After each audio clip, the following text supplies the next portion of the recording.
It's my great pleasure to welcome our next guest, Marcy Syms, founding trustee and president of the Sy Syms Foundation, and to welcome back Reverend Mark Fowler for a conversation.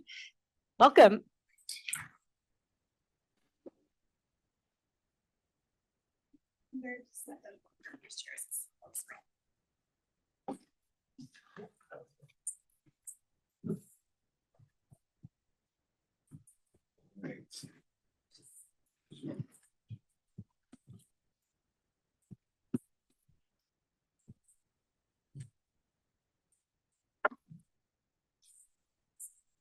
Hello, hello. Hello. Good afternoon, everyone. Good afternoon. That was shady. My mic wasn't on. Oh my goodness. So I have the unique pleasure and privilege of introducing to some of you and maybe reintroducing the incomparable Marcy Syms. Marcy has been so personally for me, has been a stalwart supporter of Tanenbaum's work. That's how I first met her in her role at the Sy Syms Foundation. But separate and apart from that, she's one of the people who has really supported my leadership and my development at Tanenbaum over my time here. She's one of the funniest and wisest people that I know. And earlier this year, she told me about the new book, and you all have a copy. So thanks to Marcy's generosity, each of you have a copy at your seat of her newest book, which is not the first, Leading with Respect, Adventures of an Off-Price Fashion Pioneer. And we'll talk a little bit more about that in detail. But I remember that when we first met, we didn't know each other well at all. Didn't know each other at all. I was coming to an event that the Sy Syms Foundation was hosting. And it was the first formal event that I had attended as an employee at Tanenbaum. And I didn't have a suit. Like, I didn't have a black suit. I didn't have a tux. I was like just coming out of a failed business and 12 months working as a health educator. Where I went to get my suit was at Syms. And so some of you, depending on your maturity level, may remember Syms, where an educated consumer was the best customer. And I was one of their best customers, as I would go through Syms like Sherman through Atlanta with a shopping cart and digging in between racks where people were hiding things that they were going to come back for and would find that I had taken them.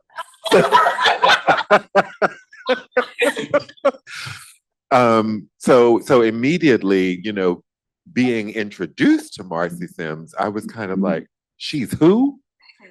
And what you have provided and continue to provide, not just for the business community, but for the philanthropic community, is something that we benefit from at Tanenbaum, but many people benefit from and may not even know. In addition to all of Marcy's accolades, one of the things that you should know is that she has been working for a number of years for the passage of the federal Employment Equal Rights Amendment, and trying to find and confirm that 38th state that would allow the ERA to come into. We have the 38th. We have the 38th state. Okay. Yeah, January 2020, Virginia was the 38th state. So we actually satisfy all of the requirements in the Constitution. Article 5 is done. What we don't have is the political will.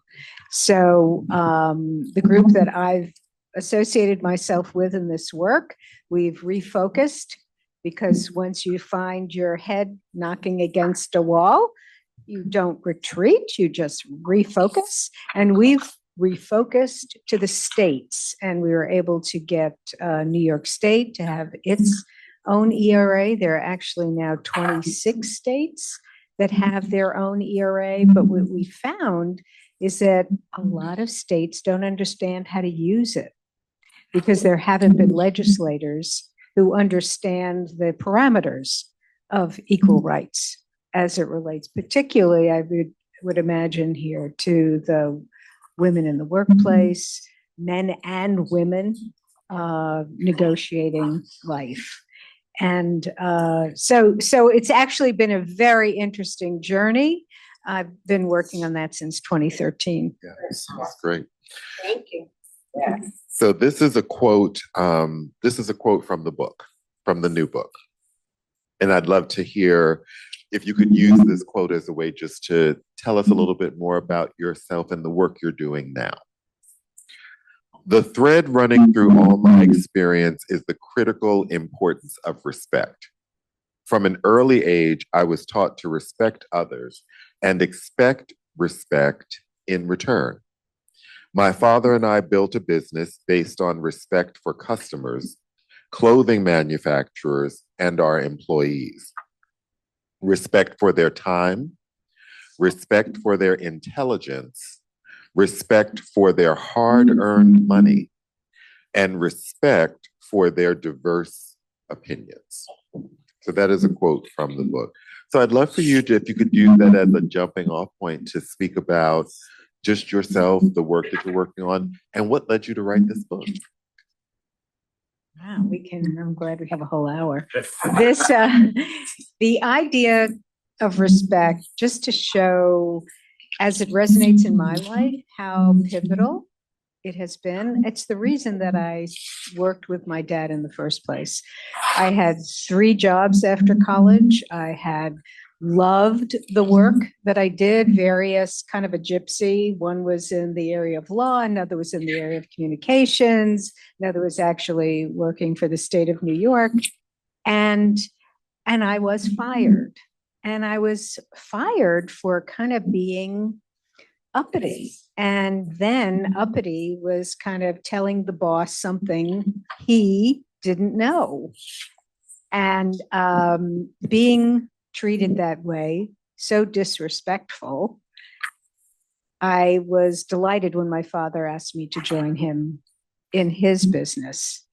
And I knew, because of our relationship, that I always felt respected by my dad. And, you know, for women, having a relationship like that with a father where you do feel respected, respect meaning, bless you. It's true. From the other side. Respect meaning you are seen, you felt seen, you feel heard and listened to. And there's such a sense of being encouraged by that simple act of respect.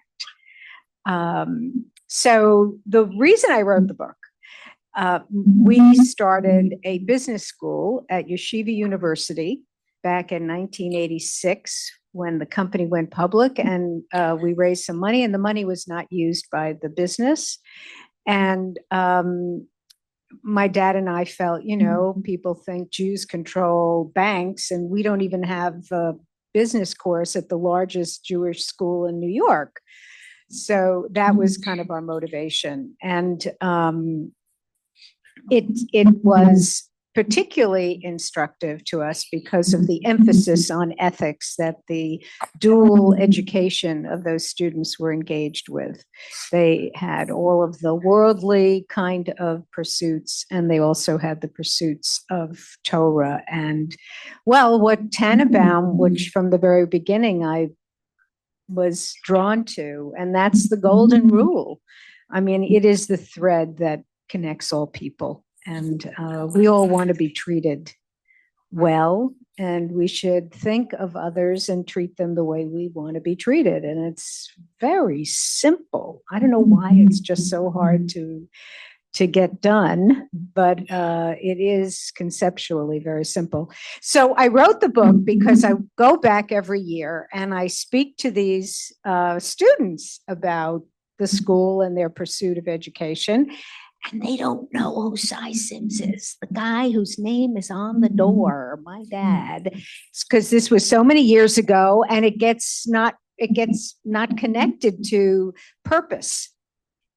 And so I wanted very much to get the story down. And so just about the first 60 pages of the book is about that, about him and his journey, his family of origin. I never met my grandparents, so I didn't know that. Actually, writing this book, this is interesting. If anyone's ever done some genealogy on your own, I found out things about my grandfather, the father of my father, that he did not know.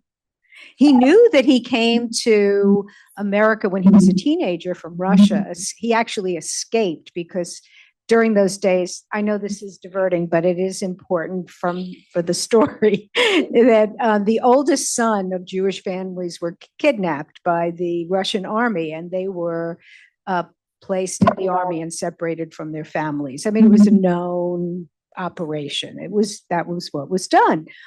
Well, growing up, they had this picture of this young boy on a horse in a uniform, and they were so proud of it. They said Grandpa was a member of the army.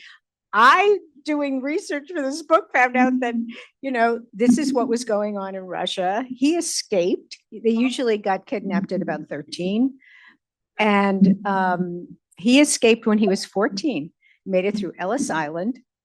And he was such a go-getter that he filed bankruptcy twice before he was 23 years old. And that's my bloodline. So I wanted to get some of this down for posterity. That's amazing. And I love the idea of people not being connected to the history of the place that they're in. That the students at the school have no idea what the legacy is that they're actually operating in. And that is, when we think of our own sensitivity to environment, that is a critical part of environment, because it changes our reception of what we're getting from that environment, or how we tune into the environment, I think. I'm hoping that by writing this book, it will not be, who was that guy? What? Is this named after a person, or is it a collection of letters? Does it have a meaning? It just informing purpose changes outcomes. It's amazing. So, a slight alteration of the prepared questions. So That would happen. It was just, it's kind of what we do. So, could you speak a little bit about, because I know that this is in the book as well, but I think it's important in this context and for today, if you could talk a little bit about being a woman CEO when you assumed full leadership of the company from your father, and the impact of being a Jewish woman and running a national clothing retailing organization. What were a great moment, and then what was a moment that maybe was not so great? Well, a great moment was just when we took the company public, and I became the youngest woman on the New York Stock Exchange of an IPO. So that was pretty cool.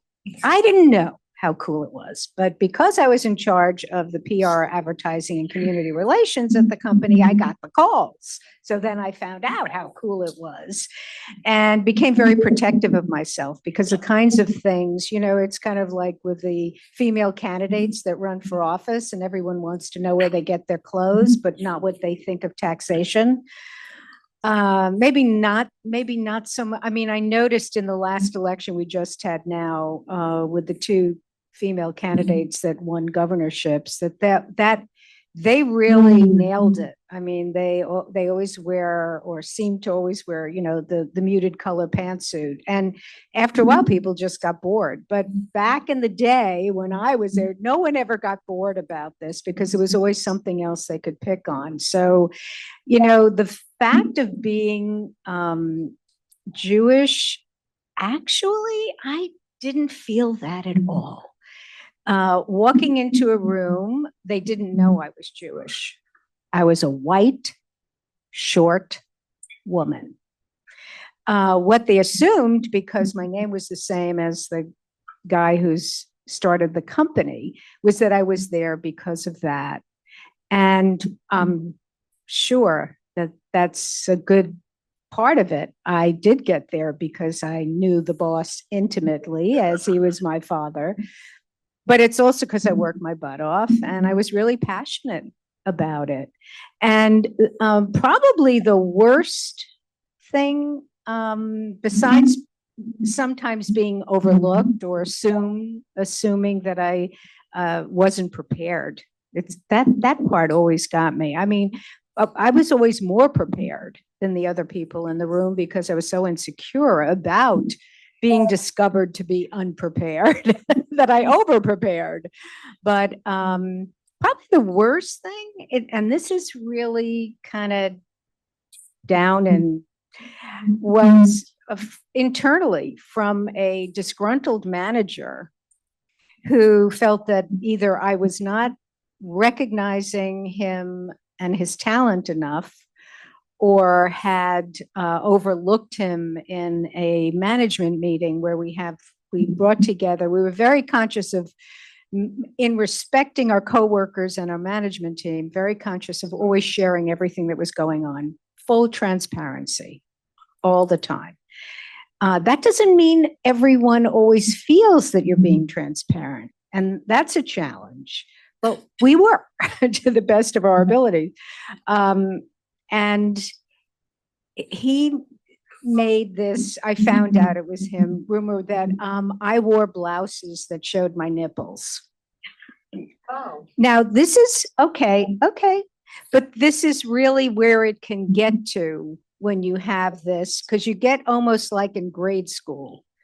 You know, remember when you first started wearing a bra? Did someone, say this is it's gross, but the only way actually to deal with that, in my opinion, and respect that the person maybe just veered off in a wrong direction, is to confront it and to bring the person in and to have an open conversation. And usually, because if you're the one that has the power of the purse and you're the one who's representing, if they're going to continue to have their job, you can frame it in a way that's non-threatening, that gives you information, and that allows you to manipulate how you want to respond. So you almost don't even have to pre-decide how you're going to respond. Of course, he was completely humiliated, and oh, that was a joke, and that kind of thing. But the point is, it was a real learning moment for me as a manager. Are you going to turn away from something that's kind of hideous and you don't want to deal with it, or are you going to make this something? Obviously the interaction is going to have bigger repercussions than just that one conversation. We had a conversation earlier. Tanisha introduced this, and I think Samreen spoke about this as well, but very much part of Tanisha's keynote was about curiosity. And what would I know if I were curious? And I hear a little bit of that in the response that you gave in terms of how to respond to someone who's treating you disrespectfully. I hear you saying, maybe consider, just as a starting point, just for the sake of argument, maybe they don't know. Maybe they don't know how far off they are. And then bringing curiosity to the conversation, which I just have to say as an aside, asking someone the question, why? Or asking the question, or asking someone, tell me more about that. Why do you think that? From a space of actual curiosity, not trying to gather information you think you already know. it is a little bit disarming because if you think about it, most times we don't ask each other why. We spend so much time justifying our positions that we don't spend as much time asking, why do you have that position? So I'm fascinated by this example that you shared with us. And you remind me of something in talking and asking the question about, being the only woman or the early woman. Early on, because I was feeling so insecure and all eyes on me, although not necessarily all ears listening. Early on, I would say a lot early in a meeting, and just to let everyone know that I wasn't an idiot. And this doesn't play well. As a more mature, experienced, and accomplished manager, I would say if you have the opportunity, enter a room, engage, introduce, and listen as long as they let you until you absolutely have to talk, because listening is a superpower. And that goes along with what you were saying. Yeah. Brilliant. I wonder if you could talk about a situation that was particularly challenging for you to practice respect, even though you knew that that's what was necessary. Like, I mean, it's a commitment, it's a value that you've lived your life from, that the company operates from. If you could just tell us about a time where it was just difficult. At the end, towards the end of when we had to close the retail stores, we had purchased a company called Filene's Basement, and there was a real challenge in making the merger work. The challenge rested upon, number one, the different cultures. They came from a culture, it was a private company, and they came from a culture where there was private jets, going to Europe we were an off-price company. That means you buy below wholesale. That means you balance your books every month. That means you count every penny in the expense account. And so it was different cultures. We had overlapping on the customer side, which is why we thought we could make the merger work. But the other complication we had is that, and I learned a business lesson, and that is never be the smaller company in a merger. Even though they were owned by a very large company. I don't want to say the name, but they're a big retail company now still. Look that up.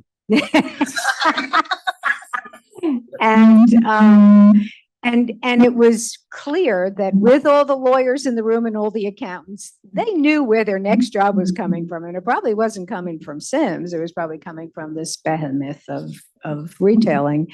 And there could have been some a little bit off numbers in the merger. So after about a year, we were faced with some really tough decisions. Well, there's nothing like blood in the water to get out everyone on Wall Street.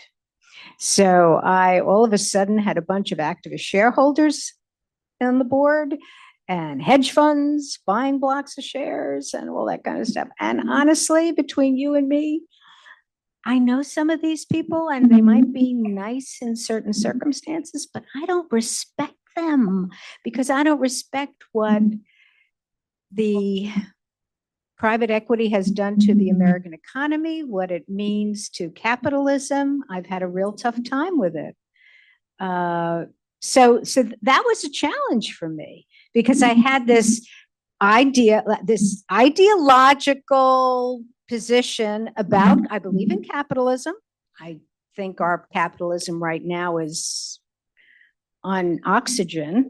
But I don't believe that these structures that have formed in Wall Street are healthy for a robust participatory. So I had a tough time respecting these guys, and I sit in the room with them because they were now shareholders. Public company, shareholders get respect. So that That was tough. I don't have too much advice because I got irritable bowel disease. So don't look at me.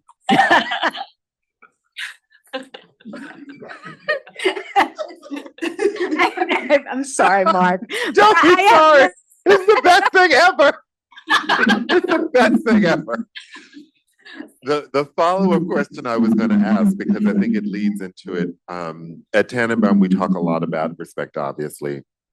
But one of the activities that you funded through our education work has people look at and explore the behaviors of respect. What does respect look like? What does it sound like? What does it feel like?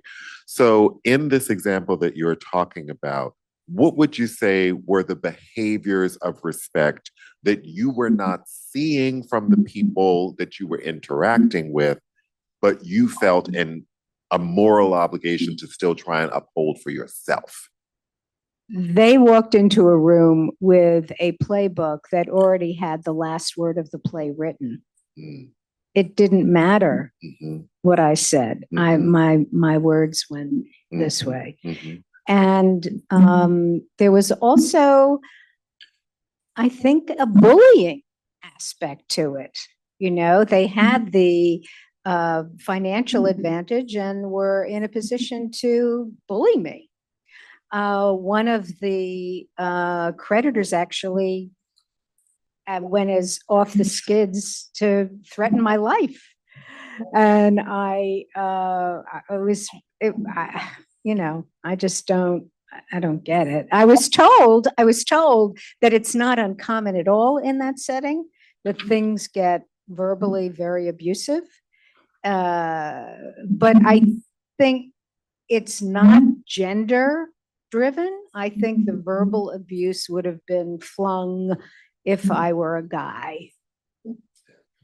And I think that they probably didn't know. First of all, they didn't know you'd end up in a room like this, because I can count there are at least 10 people in this room. Like, we don't respond well to threats. Oh, I don't either. You know, and I want to reframe something or just say differently something that you shared with us, Tanisha. So a very good friend of mine says, you talk about me the way you do because I don't look like what I've been through.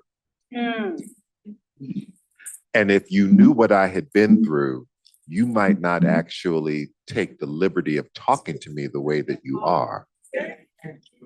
Well. Because all I need to do is take 2 steps back and all this professionalism will just wash away and it'll just be me. And you won't want to see him or it. All right, back to our work. This is like the great fear of like the staff who were like, they knew once we got together it'd be a little bit of a hot mess.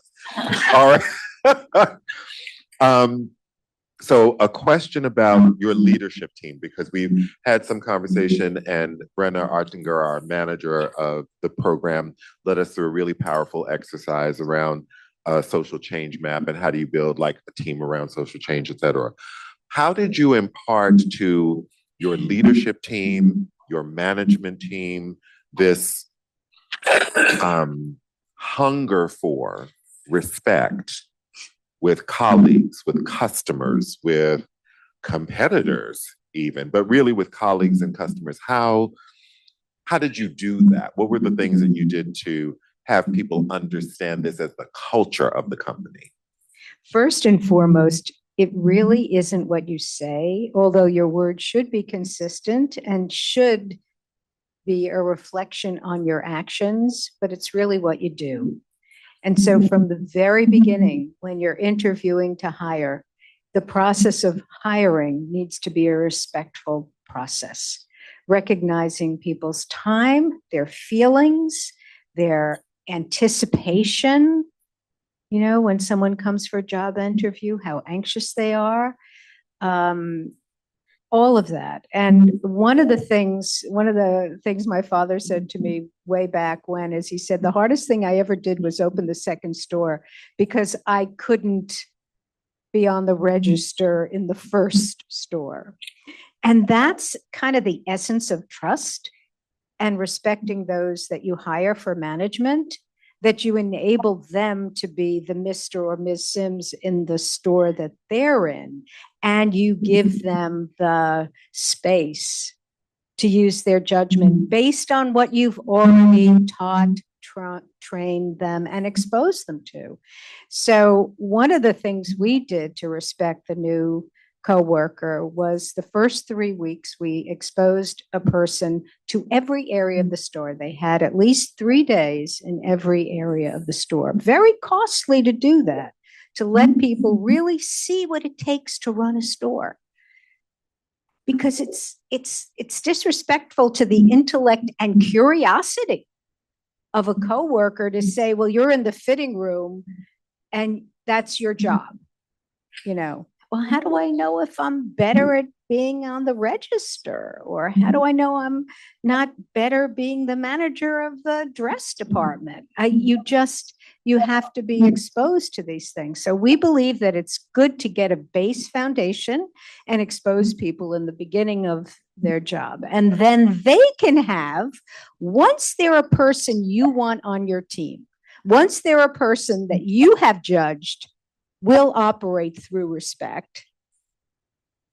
And of course, the first way we know this in a job interview is respect for self. When someone comes in for the job interview, how prepared are they? What do they look like? How is their eye contact? Did they shake your hand? I mean, think about it. We're in a clothing store, and I actually had men come in, applying for a job in our tailored clothing department, wearing jackets where you could see dandruff.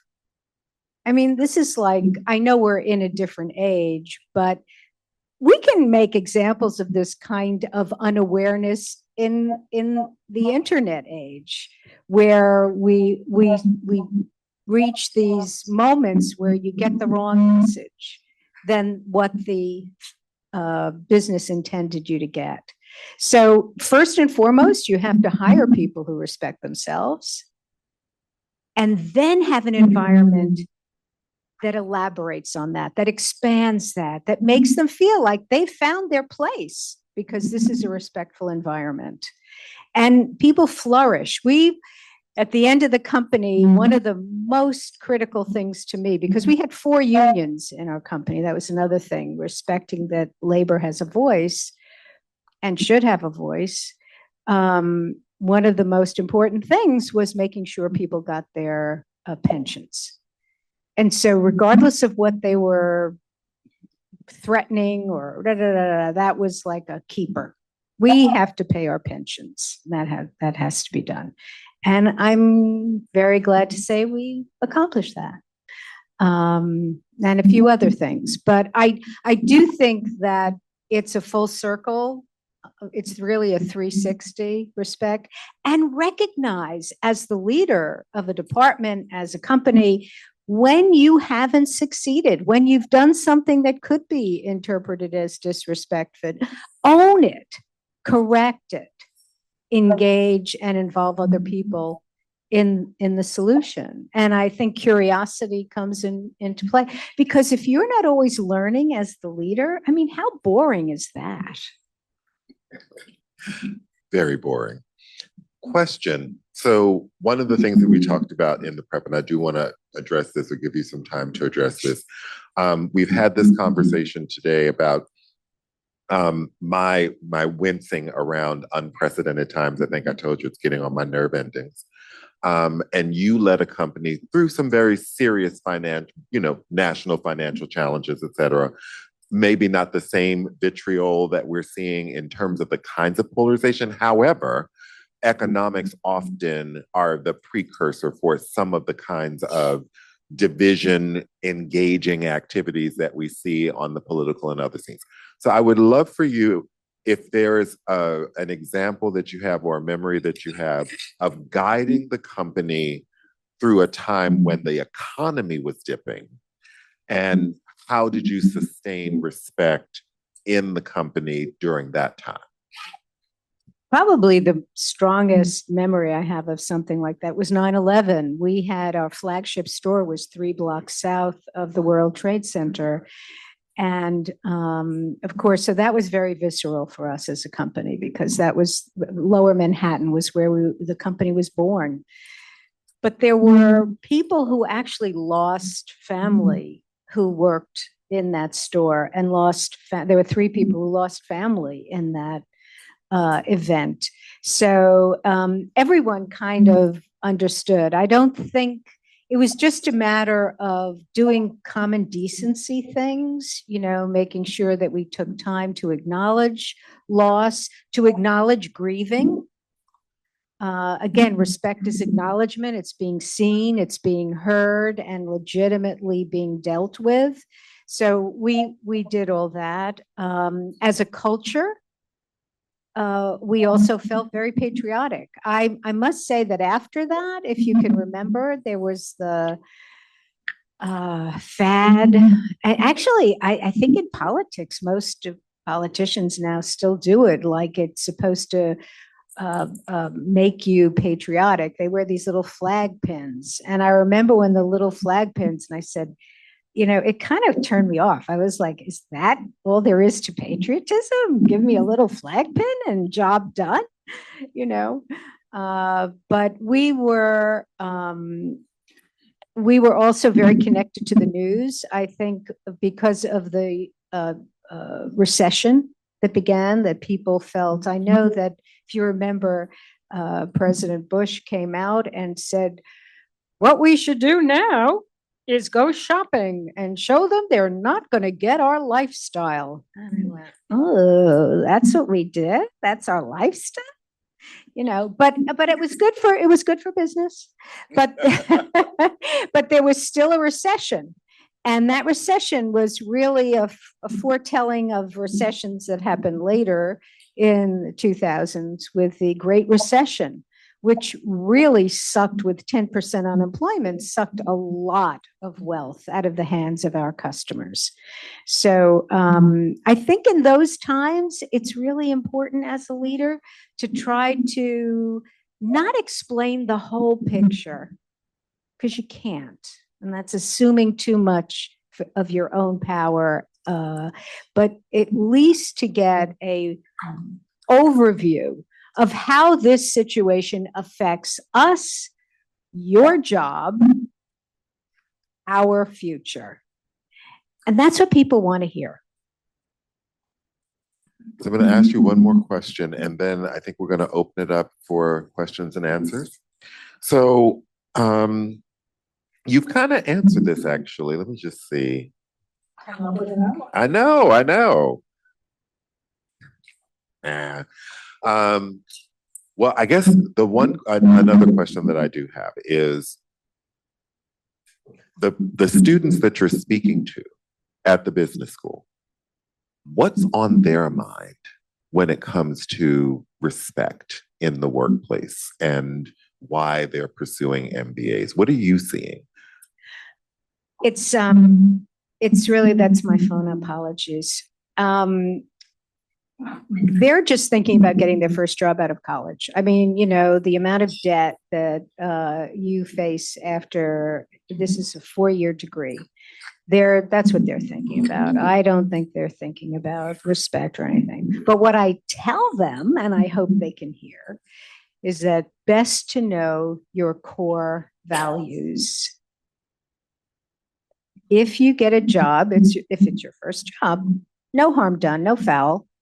And you can only manage it for 6 months because the core values are brushing up against your core values. And this is not a place you want to give your own resource to, which is your life. You give your life to your job when you're with your job. And make sure that place that you're giving your life has your core values, and not something that bristles up against yours and ultimately doesn't fit. The fit's such an important part of having a good work experience and a good career. So we have some time for some questions. Is there anybody who has a question for Marcy?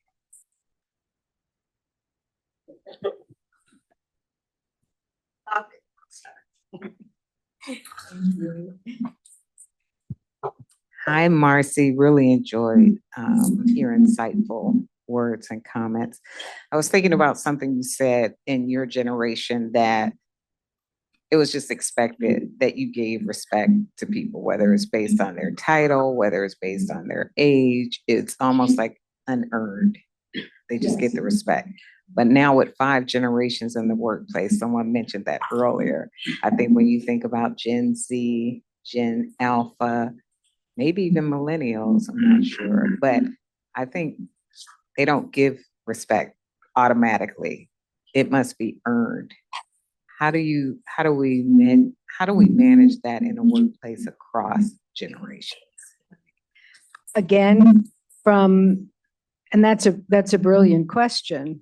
And I believe that we can go back to something that I reflect on about the transparency. That as a leader, as a manager, as a deciding factor in a culture, that you acknowledge that. And we understand that you might be judging how well we deal with making you feel respected, but without giving away your authority, because I do believe, and I don't think this is a past attribute or necessity, there has to be someone in the room who has more authority than someone else. And that's by vent of experience, responsibility, and knowledge of the situation at the moment. So there is a part of respect that has to do with, I respect you because you're walking in the room as president of this company. Now, prove that wrong, and I'm not going to give you a pass. I will make sure that the standards that I have to judge whether or not you can authentically be respectful of me. But I don't think we should give away all of that assumption. I do think that even for Gen Z, or there needs to be acculturation and exposure to why that person should at least be given the respect. If they're horrible, they're a hedge fund guy. But sorry, but that's the one that comes to mind. So, but you at least give the respect. I know they're good at math. I know they do great flow charts. I know they understand algorithms. So I'll respect them for that. But assuming that you start from scratch every time you walk in the room, and you as a leader don't have certain assumptions about your 30-year-olds when you walk into the room, I think that's a lot of energy spent on finding out about each other. You're going to do that anyway, but come with, I would say to the younger person, and I hope they learn, come with acknowledging that this person has been doing it longer, and that means something.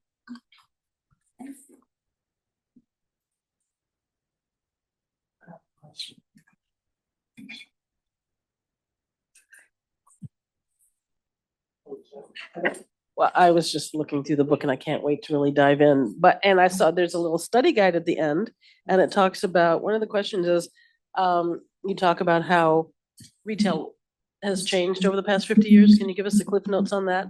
Sure. And then also, page 153 is the top 10 things only women understand. Oh, you want to read that? Yeah, it's hilarious. Read it. Okay. The top 10 things only women understand. Number 10, why it's good to have 6 pairs of black shoes. The difference between cream, ivory, off-white, and bone. Crying can be fun. Fat clothes.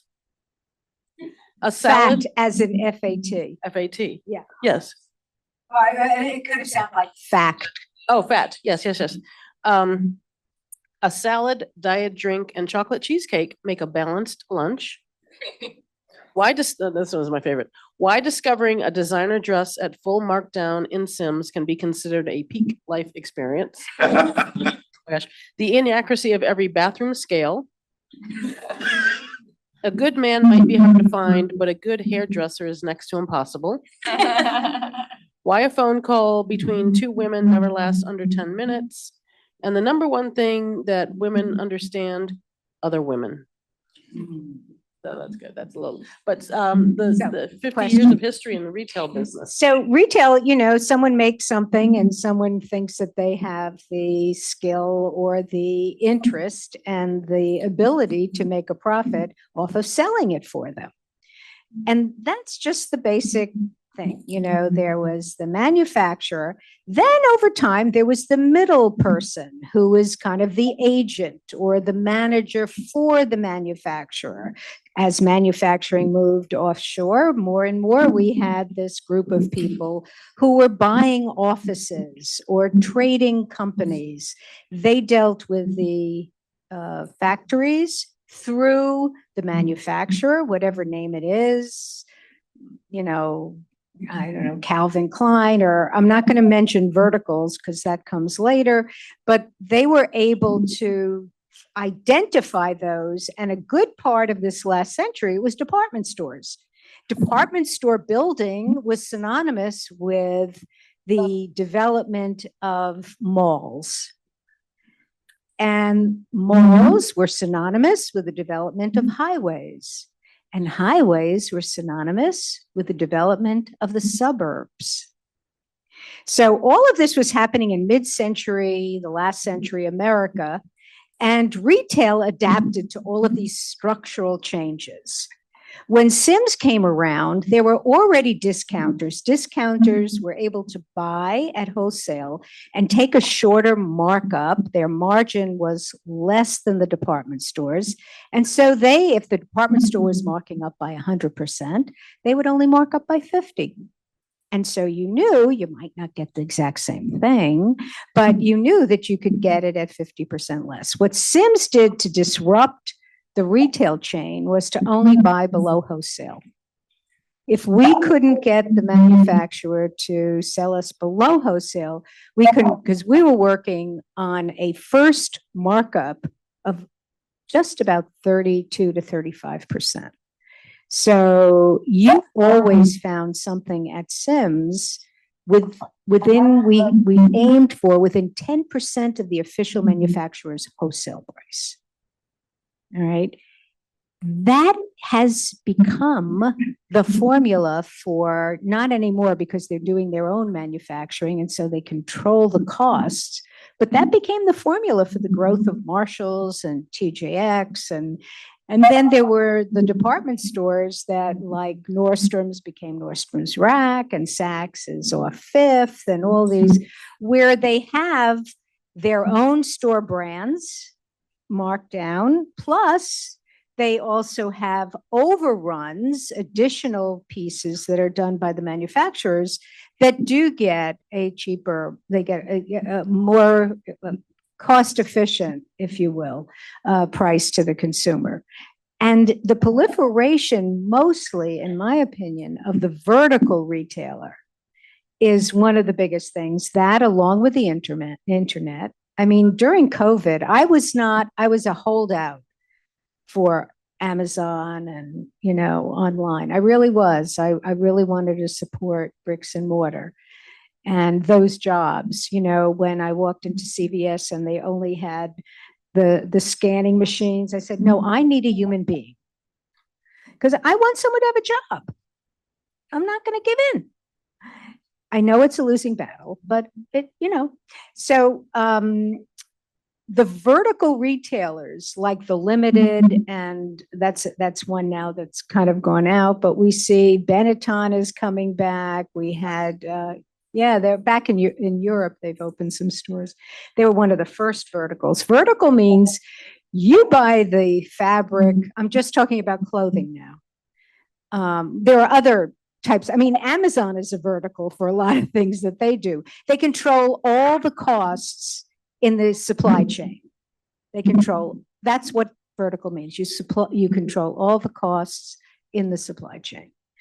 And you kind of can't beat that. If you can market something in a way that people want it, at the end of the day, you supply them with something they want and you control all the costs. It's a way to go. Hi, Marcy. I have some questions from our virtual guests, so I'd love to be able to share them. The first question is a gentleman who's sharing that I appreciate the comment about trying to be transparent. Did you reach the point where your employees saw the company as their company versus using the language of they, you, rather than we when speaking about leaders of the company? Absolutely. And that's a great question because it goes right into our belief and my strong opinion that vocabulary is key to any endeavor. The choice of words. We didn't have salespeople at Syms. We had educators, right? We didn't have employees. We had coworkers. There were so many occasions where creating your own reality within the culture and using language in a way, we always said us, we. And that was, not only was it a great way to work, it just feels better to me, but one of the most costly things we have in any endeavor is people leaving us, right? When you have attrition, when you have turnover, think of the amount of time and resources you put into someone who's been with you for 2 or 3 years or 6 months or whatever it is, or 10 years, even worse. And then they leave. You know, I mean, I understand life changes and all that, but if they leave because somehow they haven't felt that they are part of the endeavor, and I think the first line, you have to have your vocabulary reflect your culture. So we really tried to create our own vocabulary, and we was a big part of that. Thank you. I wish you could see all the heart emojis that I'm getting on in response to your response to the response. One final question from our virtual guests. They ask, what's a favorite go-to response? You graciously retorted whenever you were disrespected, dismissed, or interrupted. What did you say, Marcy? It really depended on the context.